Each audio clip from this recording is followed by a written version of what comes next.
Welcome back. Thought we'd have a quick look today at the upgraded version of the Rofis TR20. This was sent in via Rofis. Now the TR20 originally looked at about a year ago, so they've actually changed the design on this. You can see the different picture on the box. As far as everything else goes, it initially looks quite pretty much identical to the original model in terms of the packaging, apart from slightly different colour and a new picture. We'll take a closer look at the design of the head, which has been completely redesigned. You'll see that it now has grooves top and bottom, and this is to allow address one of the issues that I had, and a lot of other people probably had, was that it was very stiff to move the original head on the TR20. It was just required an awful lot of pressure. It did ease up a little bit over time, but it's still quite a difficult head to move for some reason. So the new version is much easier. It's not loose at all, but it requires a lot less pressure to turn that rotating head, and that's quite a useful improvement, I think, because that's one of the key features of the torch.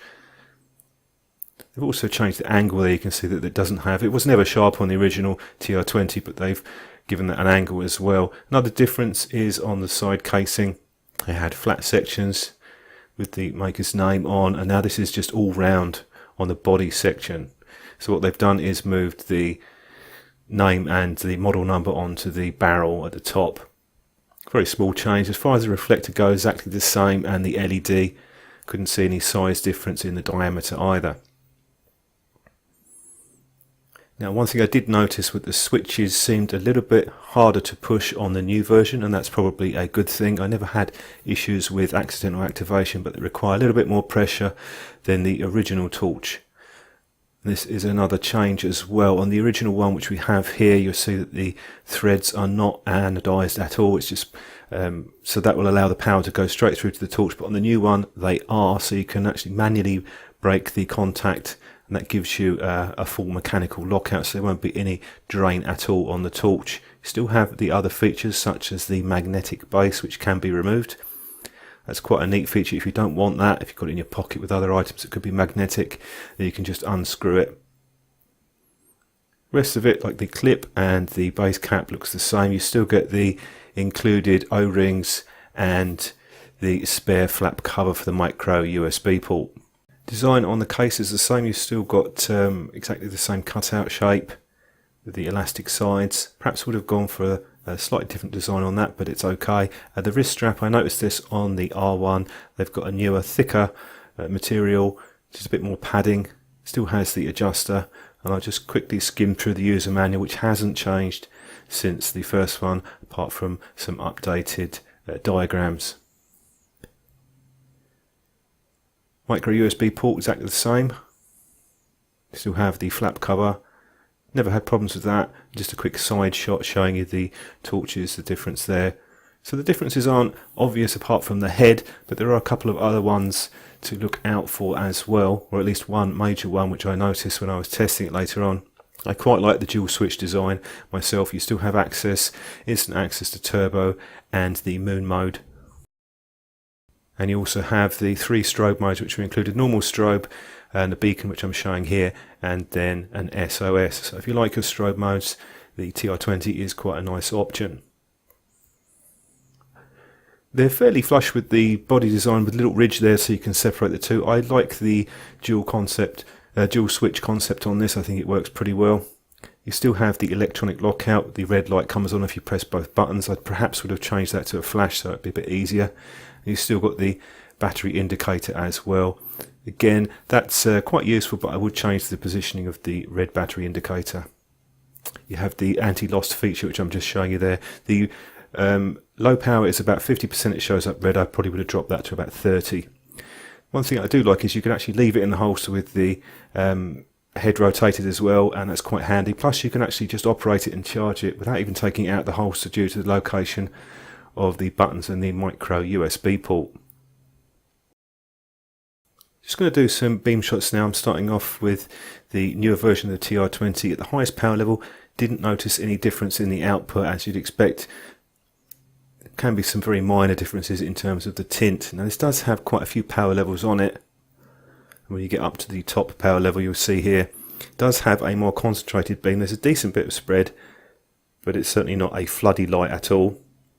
I compare it to the M2R Warrior. This is the cool white version, even though it looks quite warm. And this is at 1000 lumens at the turbo setting. And then I'll crank it up to the top setting of 1500 lumens. Obviously you can see that the power output is greater on the Olight. Perhaps an unfair comparison, brand new torch, but you can see it's a much more floody type light. It does have a large central spot which is more diffused, but a further distance of about 180 foot with the Olight, it's more spread out. And you'll find that with the Rofis you will get a bit more range out of this torch because of the centre spot there. Going a bit closer up, the distance is less obvious, about 120 foot. You see the Olight covering the whole frame, and the TR20 here is a bit more concentrated in the middle, less spread. But again, even though the paper spec says they're going to have a similar range, the Rofis would actually give a slightly better range. One difference I did notice was that the moon mode on the old torch here was significantly brighter than the new version, which I'm showing you now. I would say that's just over a lumen, possibly 1.5 to 2 lumens, but it's much lower, and that addresses another complaint that I had about the original.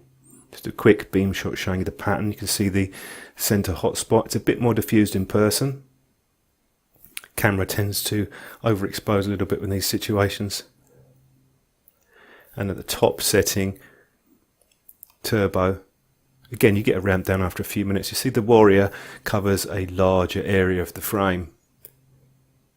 And that's to be expected with the reflector shape and design, which is a texture reflector versus a smooth reflector. I have to admit I do like the Warrior, but there is a case for a torch with the type of beam pattern that the Rofis has, which has a bit more range, a little bit more concentrated in the middle. It's really down to personal taste on that one.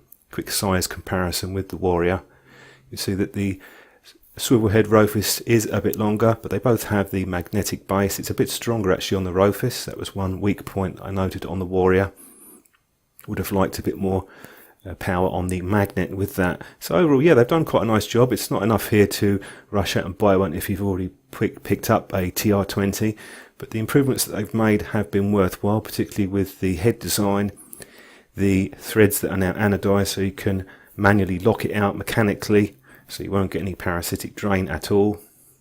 One area I would like to see Rofis maybe adjust things or offer a new model is if they could have a neutral white option. I think some buyers would like that. I don't dislike cool white tints myself, but I know some people would prefer to have a warmer light. That's just something to look out for, possibly for a future model. I do hope they keep the design on this because I quite like the dual button and the swivel head. I know there are some more R models coming out, but I do think there's a case for one which has a micro USB charging, or perhaps they'll go to USB Type-C. Some people like the direct cable connection rather than a magnetic one. So thanks for watching the video. I hope that was useful to you. I'll stick the links below in case you are interested. The new stock on this should be the newer design torch, so do have a look out for it. I still think it's worth considering this one. Quite an interesting design and quite a useful one too.